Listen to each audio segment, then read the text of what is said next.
Oi, pessoal, boa tarde. Vamos esperar só mais um minutinho aqui para o pessoal entrar. Acho que o pessoal está entrando. Muito obrigada para todo mundo aqui que cumpriu com a pontualidade. A gente já começa.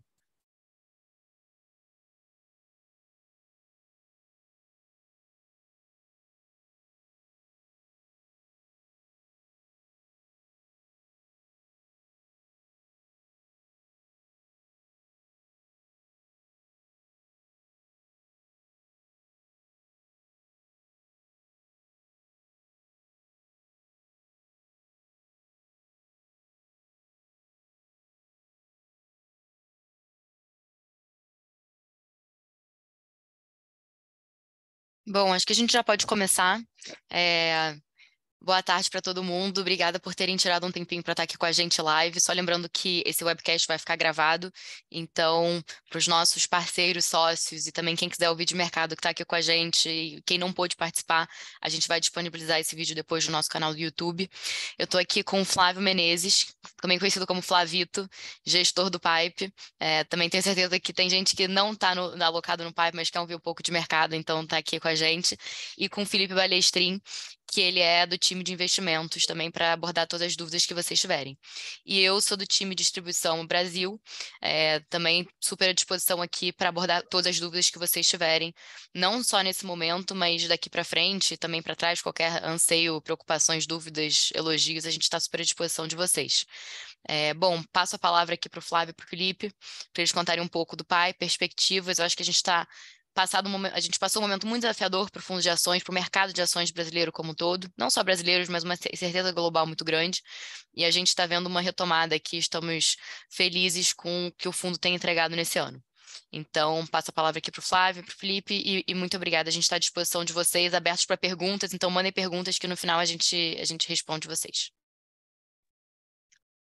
Muito obrigado, Ju. Muito obrigado a todos os presentes no nosso webinar do primeiro trimestre, que na verdade é até maio, né? Então, a gente sempre segue o calendário das companhias. O objetivo aqui é falar um pouquinho do resultado do fundo ao longo desse ano. Felizmente, uma recuperação bastante forte do fundo, mesmo com o mercado Bovespa ainda levemente negativo no ano. As nossas empresas têm tido performance bastante, diria, satisfatória, em alguns casos até acima do que a gente tem esperado, e a gente estava com boas expectativas para o ano, e as entregas têm sido, em parte do portfólio, bastante superior até o que a gente esperava. Eu vou compartilhar com vocês uma apresentação que a gente vai seguir aqui para ilustrar melhor aqui os detalhes de como tem sido o fundo ao longo do ano. Vocês estão vendo aí, Ju? Muito bem, vamos lá. Pulando os disclaimers aqui dos nossos advogados, entrando aqui direto no portfólio. Poucas mudanças, mas algumas mudanças relevantes aqui. Localiza continua sendo nosso maior investimento, Ultra o segundo, Tenda terceiro, depois Alper CVC. Nós não temos mais investimento em Qualicorp, saímos da posição ao longo deste ano. Foi uma perda significativa para o fundo, um erro de análise, um erro de execução que custou, mas a gente realmente não via mais perspectivas no curto e médio prazo para uma recuperação que justificasse manter esse investimento. Então, estamos com uma posição de caixa um pouco maior do que o normal, um pouquinho também porque realizamos resultado, lucro, em marginalmente algumas posições do fundo, nominadamente Localiza e Tenda, mas bem parcial mesmo, cerca de 10, 15% do investimento, depois desse forte rally que teve esse ano. Estamos olhando várias outras oportunidades, já começando com alguns investimentos satélites novos no portfólio, que eventualmente vão se tornar investimentos core na medida que a gente ganha confiança na tese e tem a oportunidade de alocar mais capital. Falando um pouquinho dos fundamentos, que é o que move aqui a nossa cabeça, nosso investimento, nosso envolvimento nas companhias, né? Tem sido um ano bastante positivo, o primeiro TRI começou muito bem, começando aqui pela Localiza, né? Um forte crescimento de receita, não só na área de rental, né? No rent-a-car e em frotas, mas também o início que já foi no ano passado, mas se acelerou agora, de renovação de frota, portanto, crescimento muito forte em seminovos, também um crescimento bom de margem. Ele é menor do que o crescimento de margem, do que o crescimento de receita, porque muito do crescimento de receita foi em cima de seminovos, que tem margem muito baixa, né? É basicamente um compra e venda de carro, é um acessório ao core business da companhia, que é alugar carro. Acho que performance tem acompanhado aí o resultado do EBITDA, e a gente está bastante otimista, continua sendo nosso maior investimento, deve continuar por algum tempo. Esse vai ser um ano muito interessante, eu vou entrar em detalhes depois quando falar da companhia em si, mas a gente continua bastante otimista, um resultado aí de 20% da ação no ano, bastante acima do mercado e até do portfólio. Ultra também tem sido um destaque muito positivo no ano. Os números parecem ruins, né? A queda de receita, a queda de EBITDA, mas isso é muito volátil no curto prazo. Acho que os fundamentos estratégicos da companhia estão muito positivos. A ação tem performado muito bem e acho que é só o começo aí de um re-rating e de uma evolução estratégica muito importante para o negócio, com condições de mercado muito favoráveis.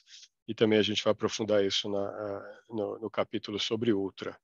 Tenda tem sido grande destaque, a ação praticamente dobrou no ano. A gente já vem falando que a empresa estava entrando no modo de recuperação de margens bastante acelerado, e o primeiro trimestre mostrou isso de forma inequívoca, apesar de um crescimento modesto aí de 12% no receitamento. O EBITDA da companhia praticamente multiplicou por 10, ainda aquém do potencial, bem aquém do potencial. A gente está bastante confiante que isso vai evoluir positivamente ao longo dos próximos trimestres e dos próximos anos. Então, acho que é só o começo aí de uma jornada de recuperação que a gente acredita que vai ser muito intensa aí nos próximos trimestres. A Alper também começou o ano com um crescimento forte de receita, um crescimento menor de margem, e eu vou falar um pouquinho sobre isso, mas a empresa começou um processo de investimentos muito relevante em time e em TI, e o Felipe está até aqui com a gente, ele cobre a Alper, está lá no conselho, no comitê de auditoria e finanças da companhia, e vai detalhar um pouquinho para vocês esses planos de investimento em tecnologia e gente, que no curto prazo tem um custo, né, de investimento, mas que devem gerar, na nossa visão, uma aceleração bem forte aí de negócios para a companhia. E a empresa vem performando bem. O negativo do ano foi CVC, até agora um crescimento modesto, embora o EBITDA tenha crescido bastante fortemente sobre o ano anterior, mas foi um trimestre difícil ainda do ponto de vista de receita, especialmente pelas margens que caíram bastante. Os take rates, né, que a gente chama, que são as comissões de intermediação de viagens, que caíram muito por efeito de mix, mas também por alguns efeitos contratados no trimestre anterior, no final do ano passado, que tiveram efeito agora quando as viagens foram realizadas ao longo das férias de primeiro trimestre. Acho que a boa notícia aí é que as vendas do primeiro trimestre foram bastante positivas, cresceram bastante, e isso é uma contratação de resultado futuro para os embarques que devem ocorrer aí entre junho e julho, e que, portanto, devem evoluir positivamente para o resultado da companhia no médio prazo, curto médio prazo. A ação sofreu um pouco esse ano, tem desafios pela frente importantes, a gente vai falar um pouquinho, né? Tem uma troca de management na companhia, a troca do CFO e o processo de substituição também do CEO da companhia. Obviamente eu não posso entrar em muitos detalhes disso, porque é um processo em andamento, mas a gente vai falar rapidamente como a coisa está evoluindo. Na atribuição do ano aqui, o fundo está com 17% de ganho bruto, cerca de 16% líquido, bem acima aqui dos índices de mercado, tanto de small caps quanto do Ibovespa, que ainda está levemente negativo, e praticamente quase todo o portfólio contribuiu positivamente, né? A gente somar as participações aí de Localiza, Ultra, Tenda e Alper, a gente está falando aí de quase 70%, por volta de 70% do portfólio. CVC com 7% foi levemente negativo, levemente detrator, e as satélites também pequenas ainda, e um resultado levemente negativo para o fundo. Entrando agora no histórico aqui, a gente já nota uma recuperação bastante razoável aqui do resultado do fundo ao longo desse os primeiros 5 meses, né? São 2 trimestres seguidos de resultado positivo e superando o Bovespa, e por larga margem. Lógico que o nosso resultado de longo prazo é bem superior ao Ibovespa, mas os últimos 2 anos tinham sido bastante desafiadores e comprometeram um pouco dessa vantagem que a gente tinha acumulado ao longo do tempo. E agora a gente volta a ter efeitos positivos aí dos fundamentos das companhias. Isso tem se refletido na performance do fundo e das companhias, das ações das companhias no mercado. A gente acredita que é o início aqui de um processo de recuperação, que acho que o fundo está muito bem posicionado, tanto para o momento de eventual queda de juros, quanto para próprios fundamentos das companhias, dada a situação atual de econômica e política do país. Então, entrando um pouquinho nas companhias do portfólio, falando aqui sobre o Localiza, o nosso maior investimento. Foi um trimestre bastante positivo, acho que a gente começa a ver capturas importantes de sinergias entre as companhias depois da fusão da Localiza e da Unidas. Eu vou mostrar na próxima página como isso tem se refletido em margens do negócio core da companhia, que é aluguel de carro. Mas o fato é que a receita cresceu bastante, mais de 50% sobre o ano passado, e a gente vê que uma parte importante disso, né, com 90% de crescimento, foi seminovos. A empresa entrou num processo, como eu falei, de renovação de frota, então vendendo muito carro, comprando muito carro, quer dizer, mesmo vendendo um volume significativo de veículos, ela comprou mais veículos, conseguiu crescer a frota ano sobre ano, teve uma leve queda sobre o trimestre anterior, até porque teve os remédios, né, a venda dos remédios, que foram 49 mil carros de rent-a-car que foram vendidos para Ouro Verde e Brookfield, mas ela está bastante empenhada no crescimento tanto de frota quanto de preços e margens ao longo do ano. A gente pode ver que no rent-a-car, que é o aluguel para o consumidor final, tanto pessoa física quanto jurídica, Uber, etc., o aluguel de curto prazo, a empresa conseguiu crescer 10% a receita e uma expansão muito forte de margem, de mais de 11 pontos percentuais, devido à melhora de preço e início das sinergias e alavancagem operacional do negócio. Na frotas, o mercado foi bastante forte e tem um efeito estatístico super importante aqui, que deve perdurar ainda por boa parte do ano. Os contratos são mais longos, em geral de 2, 3 anos, chegando a 5 anos até, e o processo de aumento de preços desses contratos ocorre quando do vencimento e renovação. E essas renovações, naturalmente, têm sido feitas com preços muito mais altos, um crescimento muito forte de preço, da ordem de 25% a 30%, foi 23%, né, no trimestre, mas se você olhar os contratos na ponta, eles têm crescido acima de 50% o preço, porque estavam, obviamente, defasados, né? O aumento de preço é sempre no final do contrato e da sua renovação. Então, considerando aí que a gente tem uma renovação de 1/3, mais ou menos, dos contratos a cada ano, a gente tem aí um carrego estatístico aí de contratos vencendo ainda para realizar ao longo do ano, que devem contribuir para uma continuidade do avanço das tarifas nesse segmento e melhora das margens, né? E, por último, seminovos, teve uma leve recuperação de margens, para cerca de 6%, a margem de EBITDA é perto da margem histórica, que é por volta de 4% a 7%. Ela foi muito forte ao longo de 2 anos aí de pandemia, onde tinha falta de carro, portanto, os seminovos estavam muito aquecidos, os preços subiram bastante, agora está normalizando o histórico, tinha sido perto de 4% no quarto trimestre, voltou a melhorar agora no primeiro trimestre, como a gente esperava, e deve se manter aí nesse nível, um pouco abaixo ao longo do ano, que é o nível histórico normal da companhia. E a gente vê essa renovação de frota ocorrendo de forma contínua ao longo de 2023. Isso é importante para reduzir a idade média da frota, tem efeitos muito importantes no custo de manutenção, na qualidade do serviço, e especialmente aproveitando um momento bastante favorável para a troca de veículo, né? O custo de renovação de frota tem caído bastante,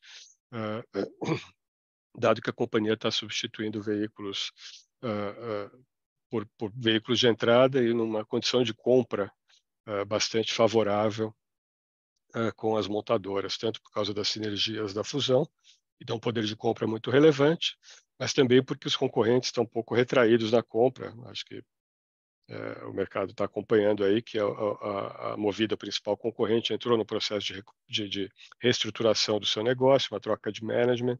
Estão vendendo frota, em vez de crescer, eles estão decrescendo e focando na desalavancagem do balanço deles, que estava bastante alavancado. Enquanto isso, a Localiza tem aproveitado para ganhar mercado, crescer sua frota, condições de compra bastante favoráveis, e a disponibilidade bastante ampla de veículos de boa qualidade e de preços mais baixos no nível de entrada do mercado, que eram veículos que estavam indisponíveis até poucos trimestres atrás. Então, entrando aqui em detalhes do resultado em si por divisão, a gente vê recorde de margem em ambos os negócios de frota. O Rent-A-Car atingiu uma margem EBITDA de 66%, a margem mais alta dos últimos anos, e recorde histórico da companhia, um crescimento bastante forte de EBITDA, indo de 960 para quase 1 bi 300. A mesma coisa acontecendo em frotas, ainda mais forte, o EBITDA mais do que dobrou ano sobre ano, e a margem cresceu 11 pontos percentuais, enquanto que nos seminovos houve essa queda de margem, como a gente colocou, um pouco melhor do que o quarto tri, mas as margens voltaram a se normalizar. Por outro lado, o volume cresceu bastante, então o EBITDA cresceu bastante sobre o quarto tri e está muito perto aí, ou chegando perto do que era o EBITDA nominal dos últimos trimestres anteriores, mesmo com uma margem muito mais baixa. E o retorno sobre o capital da companhia tem se mantido estável. Lógico que o spread sobre o custo de capital diminui um pouquinho pelo custo de dívida, né? Mas agora a gente está chegando no pico de custo de dívida e muito potencialmente nos próximos trimestres a gente começa a ver uma reversão do cenário de juros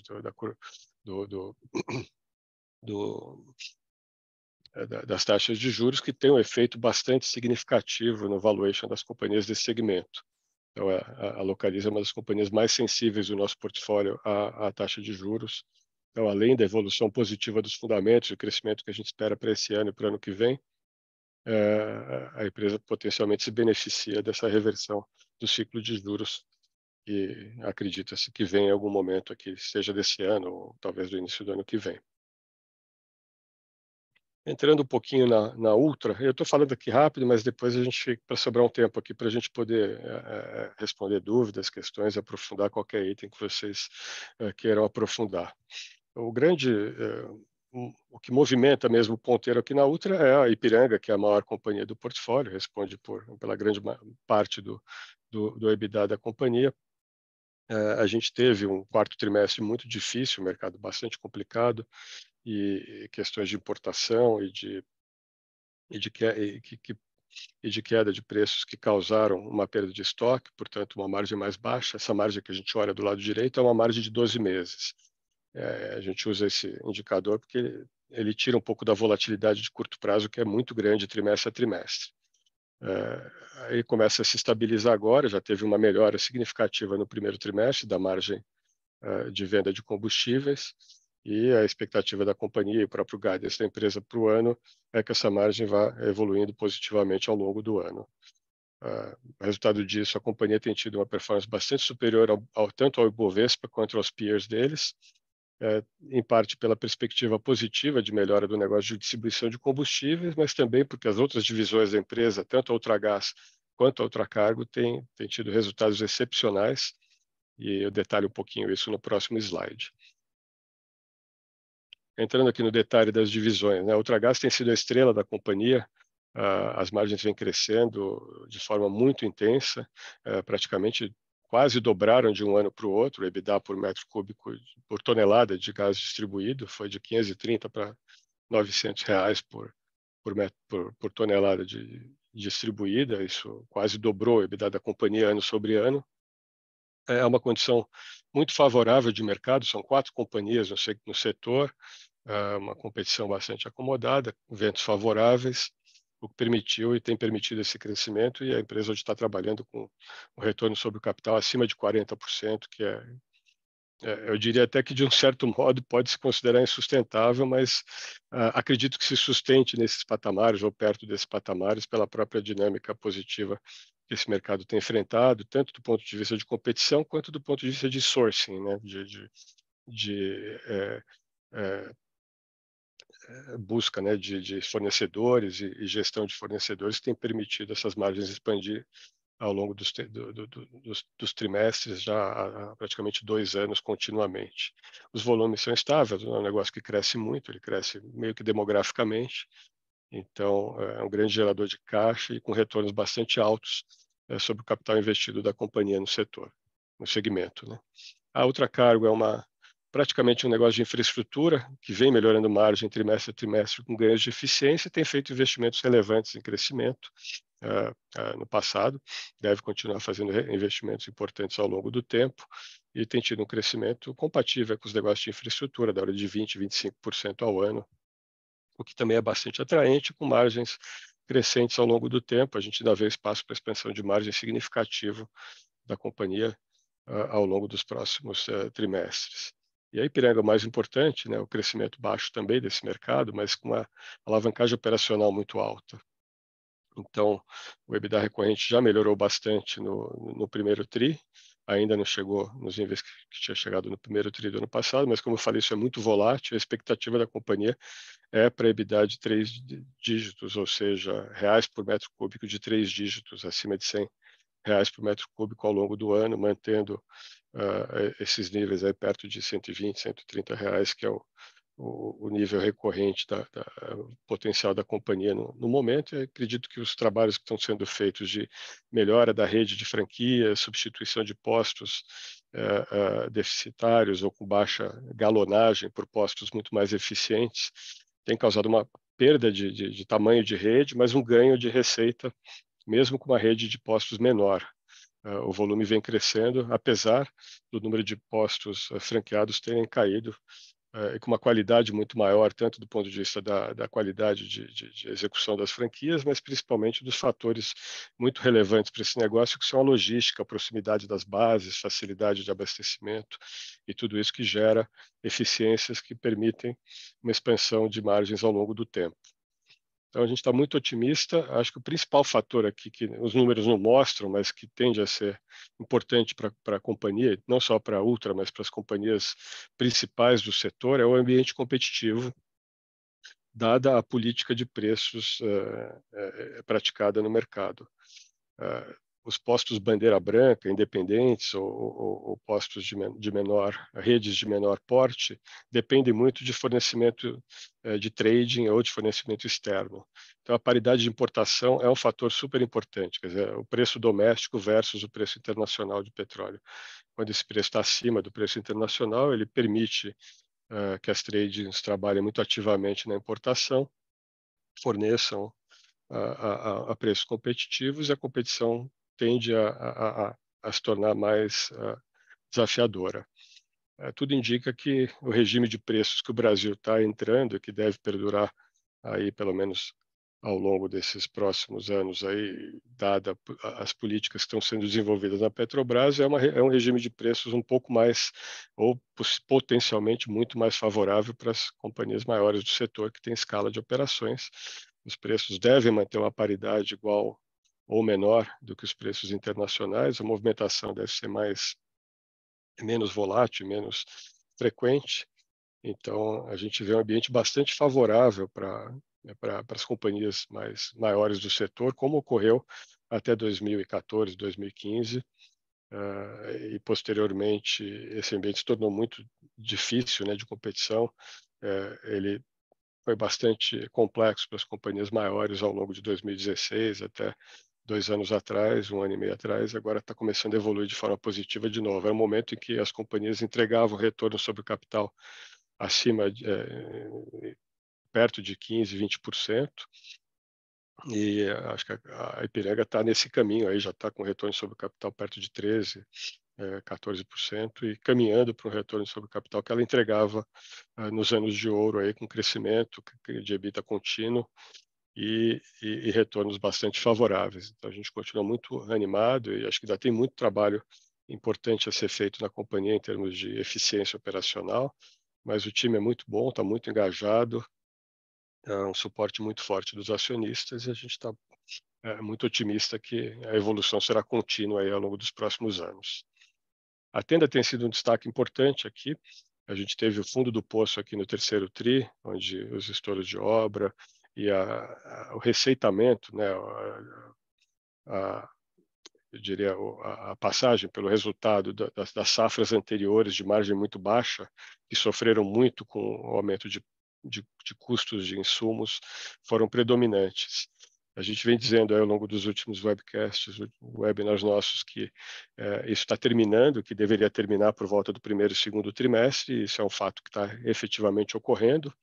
O volume de receitamento ocorrendo já de safras mais antigas, de 21 e 22, é cada vez menor, embora o ano passado ele foi predominante, a gente vai olhar isso no próximo slide, e deve se tornar cada vez menos relevante, até esse ano deve ser muito abaixo de 10% da receita. Então é um ano que a gente já começa a receitar de forma muito intensa as vendas de 2022 e já de 2023. Isso quer dizer que as margens tendem a continuar subindo ao longo do ano, né? As margens de vendas têm sido na ordem de 31% a 32%. A companhia espera buscar algo perto de 34% até o final desse ano, é o objetivo da empresa. E isso se torna receita na medida em que a construção e entrega dos empreendimentos ocorre. Portanto, o maior predomínio desses lançamentos mais recentes tende a melhorar continuamente a margem da companhia e, portanto, melhorando a margem bruta, melhora a margem EBITDA e o resultado da companhia deixa de ser negativo e passa a ser positivo, mesmo com a estrutura de capital ainda acima do ideal em termos de endividamento. Mas também a boa notícia é que a evolução da geração de caixa tem sido bastante positiva. A gente vai mostrar um pouquinho mais para frente. Esses números aqui da direita parecem bastante complexos, mas o que importa realmente está sendo mostrado aí no quadrinho ressaltado aqui ao lado direito, né? As margens brutas. Os projetos estão com margem bruta da ordem de 28%. A diferença entre a margem de projeto e a margem contábil são PDD, provisão para devedores duvidosos, ajuste a valor presente e outros pequenos fatores, provisões e outros itens que correspondem mais ou menos a 5% a 7% de margem para gerar receita líquida, para gerar margem bruta, né, da companhia. São fatores que afetam, são estáveis, tendem a ser bastante estáveis ao longo do tempo e que transmitem a margem bruta do projeto para a margem bruta contábil. A gente olha a margem bruta dos projetos, ela é crescente. Vocês veem que ela era negativa nos projetos anteriores a 2020, relativamente baixa, na ordem de 28%, que dá uma margem bruta de 21% dos projetos mais antigos, de 21%, e ela evolui de forma muito significativa para os projetos mais recentes, de 22% e 23%, que vão ser predominantes esse ano. Então, são margens da ordem de 35% a 40%, que se traduzem em margens de balanço, né, margens contábeis de 28% a 32%. É o que a gente gostaria de chegar no médio prazo aqui, conforme esses projetos se tornam dominantes na receita da companhia. Isso é uma volta para o resultado que a Tenda tinha antes de 2019, perto dos números históricos da companhia, na ordem de 32% a 34%. O pico chegou a ser 37% no momento áureo do programa em 2017. Até existe essa possibilidade de um dia atingir esses níveis. Obviamente depende de outros fatores que não são só os fatores operacionais, mas as próprias mudanças que podem vir a ocorrer no programa e que podem permitir ainda algum avanço de margem adicional ao que a gente já vem conseguindo com os aumentos de preços e melhoras na gestão de projetos, custos, orçamentos e tudo mais. Como eu tinha falado, esse é um gráfico fundamental aqui. O ano passado, a gente tinha 90% dos projetos antigos. Esse ano, a gente tem cerca de um pouquinho mais de um terço dos projetos antigos passando pelo resultado e quase 2/3 já de projetos novos com margens melhores. Mas o mais importante é que esses 37% aqui de projetos antigos foram concentrados boa parte no primeiro trimestre e parte do segundo tri. Então, daqui para frente, isso tende a gravitar para perto de 10%, algo parecido. Então, cada vez mais a gente espera uma melhora de margens ao longo do trimestre, culminando aí para 2024, onde 98% dos projetos são já de projetos novos com margens muito melhores, o que permite, como eu falei, a empresa recobrar a rentabilidade anterior a esse momento de 1 ano e meio, 2 anos aí de uma safra muito difícil aí que prejudicou bastante os resultados da companhia. A gente já vê, como eu falei, uma melhora significativa da geração de caixa da companhia, o fluxo de caixa operacional, que inclui também as vendas de recebíveis, já está bastante positivo, chegou a partir de 90 milhões no primeiro tri, um fluxo de caixa livre da ordem de 50 milhões. A empresa está fazendo vendas recorrentes, está no processo de venda de uma nova carteira de recebíveis agora ao longo desse mês, e de cerca de 140 milhões de reais. Isso permite manter o nível de alavancagem dela estável e iniciar um processo de desalavancagem conforme ela começa a gerar o EBITDA mais positivo, mesmo com os juros altos e com o endividamento ainda alto da companhia. Essa geração de caixa já começa a permitir a visualização da queda do nível de endividamento da companhia, acompanhando o desafio aí que é reduzir esse endividamento para atender os covenants que foram pactuados com os debenturistas quando da renegociação desses covenants no ano de 2022. Né? Então, acho que está tudo caminhando muito bem para que isso ocorra.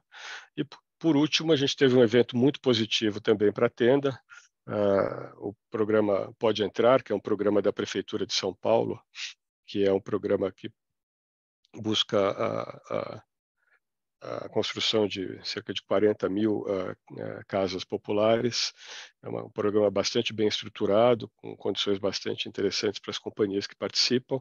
A Tenda tinha tido uma classificação até desapontadora de unidades nesse programa, numa primeira fase de classificação, somente 870 unidades foram classificadas, que dava 180 milhões de valor de venda, mas depois de uma fase inicial, a primeira fase de impugnação de projetos, onde são analisados os critérios técnicos de projetos, ela conseguiu classificar mais 2.000 unidades, praticamente, 1.985 unidades. Então, ela passou de 870 para quase 2.900 unidades, 180 milhões para quase 600 milhões de valor de vendas nesse programa. E agora tem uma segunda fase de outras análises de projetos e de capacidade financeira, e a empresa vê uma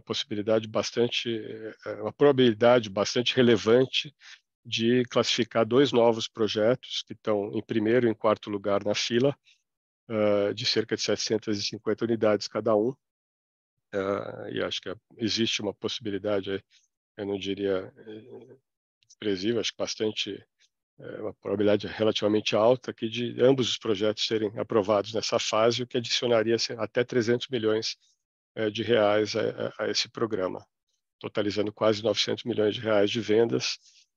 E isso é muito importante tanto pela lucratividade desses projetos, eles têm uma margem bruta um pouco menor do que os projetos normais da companhia, mas eles não têm custo de venda. E o custo de venda tende a ser 8% a 9% do preço de venda. Você não paga, não tem que fazer marketing, não tem que pagar comissão, nem nada. Então, a margem EBITDA desses projetos é até superior à margem normal da companhia. Mas o mais importante é o fluxo de caixa do projeto, que é bastante interessante também. A empresa recebe cerca de 15% ou perto de 15%, que é o custo do terreno, logo na entrada, no início da execução do projeto. Então, a gente está falando aqui, se ela atingir 600 milhões, a gente está falando de cerca de 90 milhões de caixa logo na cabeça. E se ela atingir 900, a gente está falando aí de potencialmente uns 130, 140 milhões de caixa entrando logo no início desses projetos que devem começar mais para perto do final do ano. E mais outro fator ainda relevante que não está, eu diria, pacificado, porque envolve certas discussões de critérios contábeis, mas existe uma interpretação possível que como o valor total desses projetos vai ser depositado numa conta escrow, ou seja, numa conta vinculada em nome da companhia, e esse montante é liberado ao longo da obra, como esse valor está numa conta no CNPJ da companhia, teoricamente, esse valor de caixa poderia ser considerado caixa, ainda que indisponível, mas um caixa vinculado, que contaria no balanço da empresa. E isso teria um efeito bastante significativo no endividamento líquido da companhia, né? Se isso for considerado contabilmente no balanço, a companhia adicionaria cerca de 580 milhões ao seu caixa com os projetos atuais, o que levaria a dívida líquida corporativa dela de 67% do patrimônio líquido para menos 19% do patrimônio líquido, ou seja, a empresa estaria com caixa líquido no primeiro momento do início desses projetos. Então, é um fator bastante importante aí. E pelo menos no primeiro momento aí de reconhecimento dos 15% dos terrenos, isso já traz um efeito aí de 14, 15 pontos percentuais no endividamento líquido da companhia, melhorando bastante o perfil de negócios, o perfil de dívida da companhia. Falando um pouquinho aqui da Alper, eu vou introduzir aqui, passar a palavra para o Felipe, que está nos acompanhando aqui. O Felipe, como falei, está envolvido bastante com a companhia. A empresa vem crescendo continuamente. A gente teve uma pequena quedinha de receita nesse primeiro trimestre, muito em função de um dos negócios da companhia, que é o de benefícios e seguros de saúde corporativos, que tem tido um ambiente um pouco desafiador, mas que já começa a melhorar, e os outros negócios da empresa vêm crescendo bastante. Então, Felipe, eu passo a palavra a você para contar um pouquinho de como está evoluindo o negócio da Alper, os investimentos que a companhia está fazendo, que acho que são bastante relevantes para o futuro da empresa, os efeitos que isso tem no curto, médio e longo prazo para a companhia. Bacana. Então, boa tarde a todos. Me chamo Felipe, faço parte do time de investimento. Como o Flavito comentou, hoje estou mais próximo à tese de Alper, né? Nosso investimento em Alper, ele data de 2020, né? E ao longo desses últimos 2 anos a gente pode perceber a assertividade da estratégia que foi adotada desde a nossa entrada, que mexe com crescimento orgânico e inorgânico, né? Isso fica claro pelo contínuo crescimento das diferentes linhas do P&L, né? Então, não só receita, mas EBITDA, e também de uma forte geração de caixa, que desde a nossa entrada se multiplicou por 5 vezes no nível operacional, né? Essa estratégia de crescimento inorgânico, ela é necessária para o modelo de negócio, porque ela ajuda a gente ou solidificar unidades de negócio pré-existentes à nossa entrada, então, por exemplo, benefícios corporativos, massificados e outros, mas também já adentrar novos mercados, como riscos corporativos, cargo, agro, resseguros e seguros specialty, né? O que significa, né, a assertividade que a gente tanto afirma aqui da estratégia? Em momentos como o que a gente passa agora, que uma condição macro acaba impactando de uma forma um pouco mais agressiva a unidade de benefícios corporativos, que basicamente são os seguros de vida corporativos e principalmente para PMS, o que acontece? Quando uma unidade de negócio como essa, que ela representa hoje 32% do modelo de negócio, ela tem um período não tão bom como foi o primeiro trimestre, as outras unidades de negócio que foram sendo adquiridas e incorporadas ao longo desses últimos 2 anos, elas têm performado muito bem, elas acabam que suportando uma eventual desaceleração em outra unidade de negócio. Então, é por isso a importância dessa estratégia que a gente veio incorrendo nesses últimos 2 anos, de mesclar tanto o crescimento orgânico quanto inorgânico. Quando a gente olha do ponto de vista orgânico, o nosso crescimento tem sido sempre na casa de 2 dígitos, né? Então, a estratégia inorgânica ela nos ajuda a adentrar novos mercados, adentrar novas regiões também, porque o mercado seguro ele é muito regionalizado e tem se mostrado bastante assertivo o que a gente tem feito aí a nível da Alper, né? E isso fica muito claro aqui quando a gente olhando nesse canto direito embaixo, que todas as unidades de negócio, exceto a benefícios corporativos, que foi impactada pelo macro um pouco mais difícil, como todos vocês sabem, o reajuste do plano de saúde tem sido na casa de 2 dígitos, as outras unidades de negócio cresceram 3 delas quase que 100%. Então, elas mostram o quão sólida é essa estrutura que a gente montou ao longo dos últimos 2 anos e que a gente acredita que ela vai trazer resultados super oportunos de grande crescimento para a gente no futuro, né? A Alper, apesar do tamanho que ela já tem hoje e de ser uma referência no mercado, ela ainda é muito pequena quando você olha o todo do mercado. É um mercado super fragmentado, no qual a gente tem menos de 0,5% dele, né? E a Alper ainda entendendo a posição de liderança que ela já tem como empresa organizada, com governança, tem um management super alinhado no longo prazo, tem um grupo de acionistas de referência junto conosco que estão olhando para o futuro desse negócio. A gente entende que a Alper tem que assumir cada vez mais protagonismo nesse setor, né? Isso passa não só pelos novos produtos, mas também de ofertar esses produtos de uma forma diferenciada. E a gente entende que isso significa digitalizar ainda mais as nossas diferentes unidades de negócio. É ter produtos mais assertivos, que cabam no bolso do cliente, sejam mais ágeis, estejam mais adequados aos diferentes perfis de negócio. Então, a gente tomou a decisão de, no início desse ano, fazer um investimento forte em tecnologia, tanto estrutura quanto em pessoas, ao longo deste ano e do próximo ano, por entender que este investimento ele vai trazer bons setores no futuro, né? A gente está falando de um modelo de negócio que é extremamente escalável. Então, vocês observando de 19 até aqui, a gente teve um expressivo crescimento de margem EBITDA, né?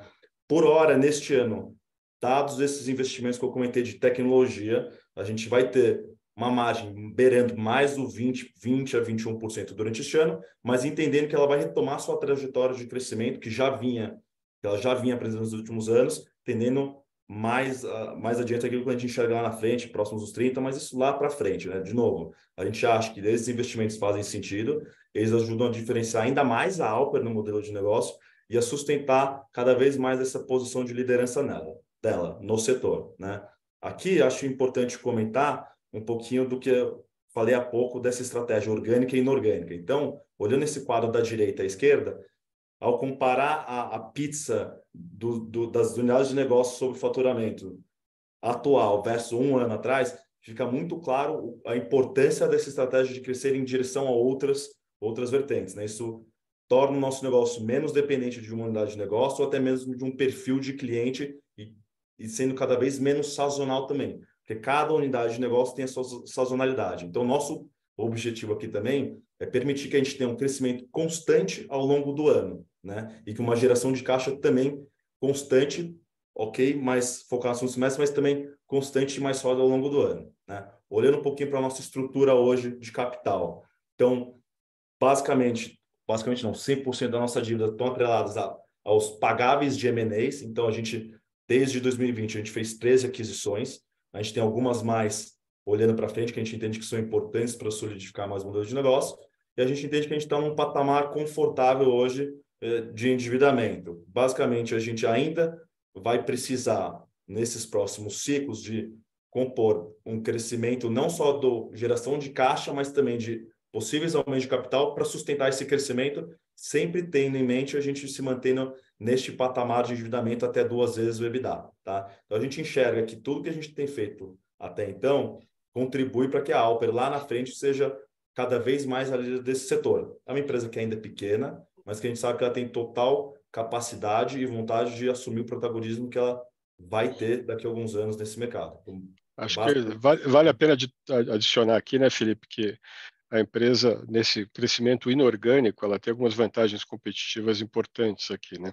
O crescimento inorgânico, além de trazer a melhor utilização da estrutura da companhia, né? Você incorpora uma companhia adquirida numa estrutura já montada, você aumenta a receita com aumento marginal apenas das despesas, e você está adicionando companhias que têm margens EBITDA da hora de 30%, 40%, numa estrutura que ainda é grande para o tamanho da companhia, que, portanto, você vai diluindo, né, essa estrutura e, portanto, você tem uma alavancagem operacional importante. E acho que vale lembrar aqui que a companhia tem um volume muito significativo de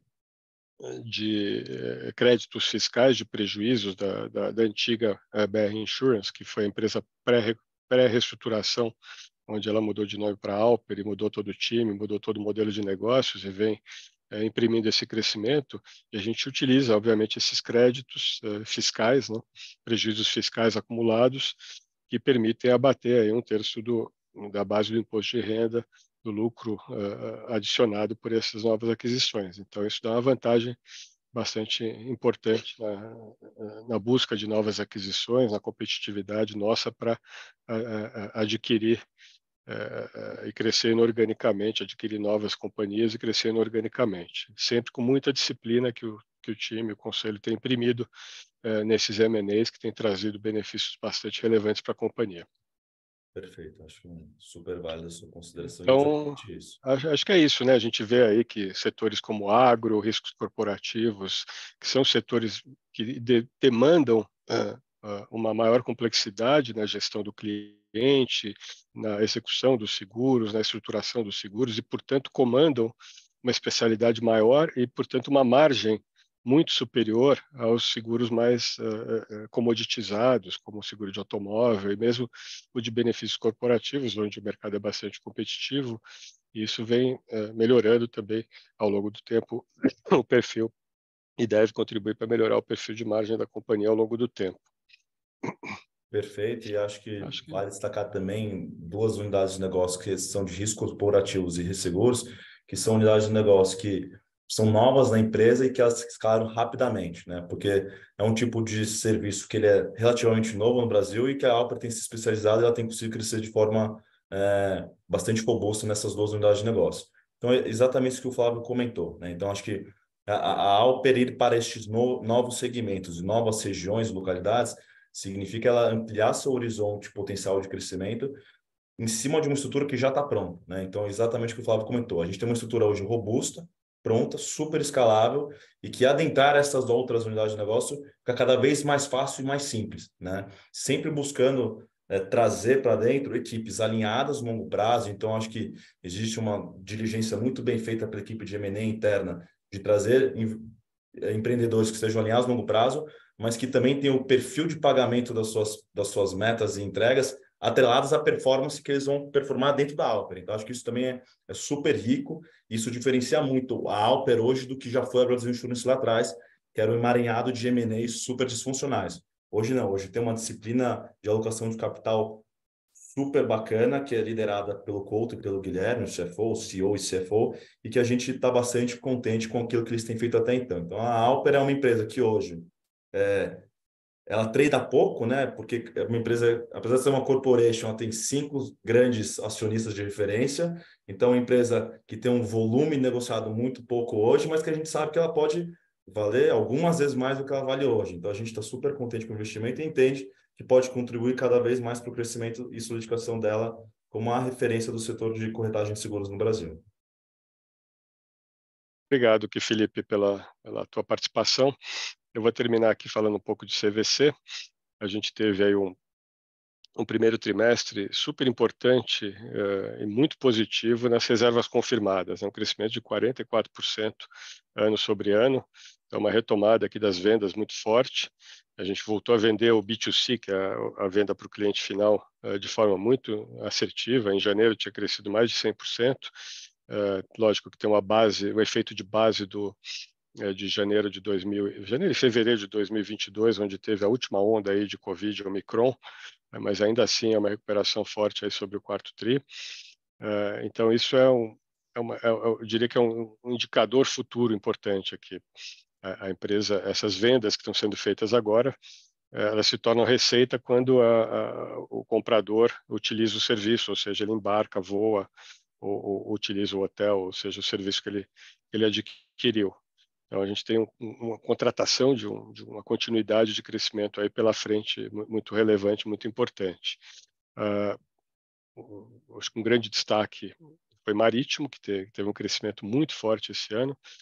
Marítimo é um negócio muito interessante para a CVC. Os cruzeiros têm uma margem muito baixa, né? O take rate é da ordem de 5%, que é abaixo da média da companhia, que tem sido por volta de 8%, 9%. Mas ele não tem comprometimento de capital nenhum. A empresa não precisa financiar o cliente, ela não tem recebíveis, nada. Ela vende e recebe a comissão. Então, ele é um crescimento limpo de capital de giro, o que nessa situação de estrutura de capital da companhia é muito importante. Né? Ele gera um resultado, uma receita que não compromete capital. Ele baixa o take rate médio da companhia, mas o crescimento incremental que a gente teve, que foi muito forte, a gente dominou, foi a melhor temporada de cruzeiros da história, permitiu uma menor comprometimento de capital de giro e um melhor resultado para a companhia, o EBITDA, um crescimento de EBITDA que praticamente dobrou sobre o ano anterior. A empresa está no novo regime aqui de endividamento, né? Ela conseguiu fazer a reestruturação e reperfilamento das debêntures, então o comprometimento de caixa com amortização de dívida hoje é muito inferior. Ela fez um pagamento parcial, né, de cerca de 12% do valor da sua dívida que vencia, da dívida total. Ela tinha um vencimento de quase 600 e poucos milhões ocorrendo em abril, conseguiu renegociar essa dívida de forma adequada com os credores, fez um pagamento de cerca de 12% da dívida e o restante vence nos próximos 3 anos e meio. Então, ela estendeu a maturidade dessas dívidas com menor desembolso de caixa para a amortização de dívidas e também com um período de carência de juros até o segundo trimestre de 2024. Então, a folga financeira para a companhia alavancar o seu crescimento. Eu já venho dizendo que o negócio tem uma alavancagem operacional importante, né? Quando a gente cresce receitas, vendas e, consequentemente, receitas, 30% disso é custo variável, que é o custo de vender, marketing e outros custos atrelados à venda, e os outros 70% da receita são alavancagem operacional, eles são EBITDA adicional para a companhia. Então, cada real de crescimento de venda, 70% vai para o EBITDA da companhia, o que permite esse crescimento do EBITDA e a diluição das despesas fixas da empresa. E esse ano a empresa está fazendo um esforço bastante grande de corte de despesas, que deve ter um efeito também importante para poder expandir as margens ao longo do ano de 2023. A gente está fazendo como eu comentei, a renovação do time de gestão. O Coppel, que era o CFO, foi substituído agora pelo Carlos Wollenweber. O Carlos trabalhou com a gente na Locamérica lá atrás, foi um dos responsáveis, uma pessoa-chave em todo o processo de reestruturação da Locamérica, que culminou com um dos nossos melhor investimento da nossa carteira aqui, do nosso fundo. Ele é muito competente, é um CFO bastante afeito a reestruturações e trabalhar a parte financeira das companhias de forma bastante assertiva. Ele teve também na Direcional e na Iven, fez um trabalho muito bom em ambas as companhias e se juntou ao time essa semana. E a gente teve a renúncia do Leonel. O Leonel tinha um compromisso de ficar com a gente por alguns anos. Agora, nessa fase nova da companhia, a gente está em tratativas aí finais para a vinda de um novo CEO, um perfil um pouco diferente, que vai permitir essa expansão aí de crescimento do negócio, aliado a um CFO muito focado aqui na gestão da estrutura de capital, do capital de giro e das ferramentas que a empresa pode utilizar para permitir que esse crescimento ocorra. Dentro do nosso processo aqui de reperfilamento das debêntures, a gente fez um acordo de aumento de capital com os debenturistas, então a gente se comprometeu a fazer um follow-on de pelo menos 150 milhões de reais, dos quais cerca de 75, perdão, no mínimo de 125 milhões de reais, dos quais 75 milhões seriam também usados para amortização de dívida, por isso que a gente tem aqui uma pequena amortização que não está aqui nesse perfil, mas que é antecipada no caso da efetivação desse aumento de capital. O Leonel, antes de sair, ele anunciou no nosso call que a gente estava iniciando esse processo aí ao longo das próximas semanas. Então, esse follow-on deve ocorrer em breve. E ele é muito relevante aqui para permitir o capital de giro para que a gente possa efetivamente expandir as vendas da companhia, melhorar o EBITDA e dar sustentabilidade financeira. O que eu chamo de sustentabilidade financeira, a empresa gerar caixa positivo depois de pagar o juro e o capital de giro do negócio. E esse é o objetivo aí desse ano, passar esse momento, que permite a empresa acumular caixa para amortizar as suas dívidas e gerar EBITDA positivo relevante, que no fim das contas, em algum momento se traduz, especialmente quando dá queda de juros, se traduz em lucro líquido para o negócio. Então essa é a situação atual da companhia. Acho que deve ter evoluções importantes aí nos próximos dias ou semanas, tanto sobre o novo time de gestão. Hoje a gente está com um comitê de de transição na companhia, coordenado pelo Sandoval, que é um dos membros do conselho. Ele está agindo como CEO interino, junto com um time especificamente dedicado, com o apoio de uma consultoria externa, trabalhando tanto nas alavancas aí de gestão de custos, como nessa transição de management que a gente está efetuando no momento. Então, acho que em linhas gerais era isso que a gente tinha aqui de novidades, aí, de informações aqui para compartilhar com vocês sobre o portfólio. Eu vou começar a responder algumas perguntas. Por favor, se tiverem qualquer dúvida, manda aqui para a gente vai começar a falar. Tem uma pergunta aqui sobre a Tenda, o impacto da Alea no resultado da Tenda. Bom, a Alea é como eu diria, uma startup que está entrando em growth mode, né, em estado de crescimento agora, né? Ela até recentemente era uma startup mesmo, tipo uma fábrica, estava com projetos piloto, e ela agora está num modo de expansão, e para isso ela está num avanço muito importante de construção de land bank para poder alavancar os lançamentos. O que a gente tem conseguido fazer na Alea é muito relevante para o futuro que essa empresa vai ter dentro do grupo, né, do grupo Tenda. A gente acredita que ao longo dos próximos anos, aí, ao longo de 2025 a 2026, a empresa consiga atingir o pleno a utilização da sua fábrica e do primeiro estágio aqui da escalada dos negócios. Os fatores iniciais do negócio, que eram muito importantes para uma startup, que é o que a gente chama de product market fit, ou seja, provar a viabilidade do conceito de construir casas com a tecnologia de wood frame que a gente utiliza, como é que o mercado enxerga isso, como é que o mercado aceita isso. Isso foi muito bem estruturado, né, e muito bem pilotado com os lançamentos ao longo dos últimos anos e meio. E a gente notou claramente que existe um mercado muito grande para isso.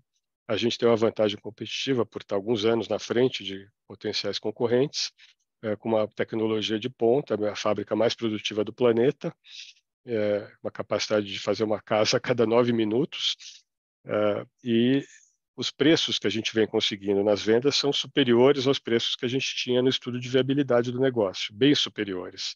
E as avaliações feitas pela Caixa, que é o financiador principal do programa Minha Casa Minha Vida, também estão vindo perto do teto possível dentro das regiões em que a empresa está atuando. Então, a gente tem conseguido provar claramente, inequivocamente, a viabilidade do produto, a aceitação do produto, as vendas são muito rápidas, muito fortes, e com margens superiores às que a gente imaginava quando a gente desenhou esse plano de negócios. E o segundo ponto muito relevante numa startup é a cadeia de suprimentos do negócio. É uma cadeia nova, né? Praticamente não existe, ou existe muito pouca construção de wood frame no Brasil, então foram anos necessários para desenvolver uma cadeia de suprimentos. E hoje, mais de 90% dos suprimentos são fornecidos localmente, com acordos bastante bem amarrados de fornecimento e com custos cadentes que permitem chegar nos níveis de custos que a gente, ou se aproximar dos níveis de custos que a gente imaginava quando da formulação do plano de negócios. Agora, o grande desafio de qualquer negócio imobiliário é formar o land bank, a aprovação de projetos. Isso demora, e demora ainda mais quando a gente está falando de casas e condomínios, porque a gente tem um fator importante aqui, que é você aprovar loteamentos no interior. Isso envolve não só centenas de prefeituras, cada uma com uma regulamentação própria, e a gente já tem mapeado todos os principais municípios que a gente busca atuar, tanto em termos de terrenos possíveis, mas também de processo de aprovação e tudo mais. Mas o projeto, a aprovação de um projeto de loteamento, em geral, demanda algo em torno de 1 ano e meio a 2 anos e meio. É um pouco mais demorado do que aprovar uma incorporação residencial numa cidade maior, né? Então, o que a gente tem feito para... Lógico que a gente tem um projeto, um pipeline muito grande de aprovações, o que vai permitir, ao longo dos próximos anos, a gente atingir a velocidade de cruzeiros aí que permite ocupar a fábrica, mas também, e lógico também que a gente pode ter um land bank muito superior à nossa necessidade de curto prazo, porque as compras de terreno não são feitas com caixa, não tem o desembolso de caixa, são todos que a gente chama de permutas ou land swaps, Então, a gente tem um acordo com o vendedor e ele recebe em unidades quando do lançamento do projeto. Então, a empresa não compromete caixa para formar o land bank. O que a gente tem feito para acelerar esse processo é trabalhar em acordos com projetos já aprovados, a gente fazer parcerias para lançar condomínios ou unidades da ALER nesses projetos já aprovados ou em vias de aprovação. Isso permite acelerar bastante o prazo de aprovação de 2 anos, em média, para poucos meses. Isso vai permitir com que a gente escale o negócio de forma relevante ao longo de 2022 e possa continuar escalando bastante ao longo dos próximos anos. Então, a empresa já está trabalhando com lucro bruto positivo, mesmo com a utilização muito baixa da fábrica. Ela deve ter um comprometimento de caixa, ou seja, uma utilização de caixa ainda pelos próximos anos, pelo crescimento do negócio, embora, como eu falei, o capital empregado em terreno seja praticamente nulo no land bank, mas existe naturalmente o custo do time, da gestão, da prospecção e também da construção versus o prazo de recebimento. Mas é um comprometimento de caixa muito menor do que uma incorporação normal de projetos de prédios, como a gente faz na Tenda. Então, nesse sentido, o uso de caixa que a gente vai ter na companhia tem se mostrado bastante inferior ao que a gente imaginava anteriormente. E conforme a gente escala o negócio, os lançamentos mais do que dobram, ou triplicam, ou até quadruplicam ano a ano, dependendo de como for a performance desse ano. A gente tem capacidade até de quadruplicar os lançamentos do ano passado. Isso dilui as despesas fixas da companhia e aproxima a companhia do break-even, ela passa a comprometer menos o resultado, ou até em algum momento do futuro relativamente próximo, né? Considerando que é uma startup que está em fase de aceleração, já começa a contribuir positivamente na geração de caixa do grupo.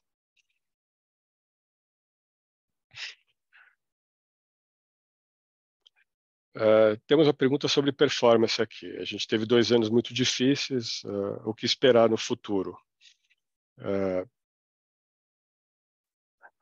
A gente fala sobre rentabilidade de um fundo mais líquido versus um fundo menos líquido.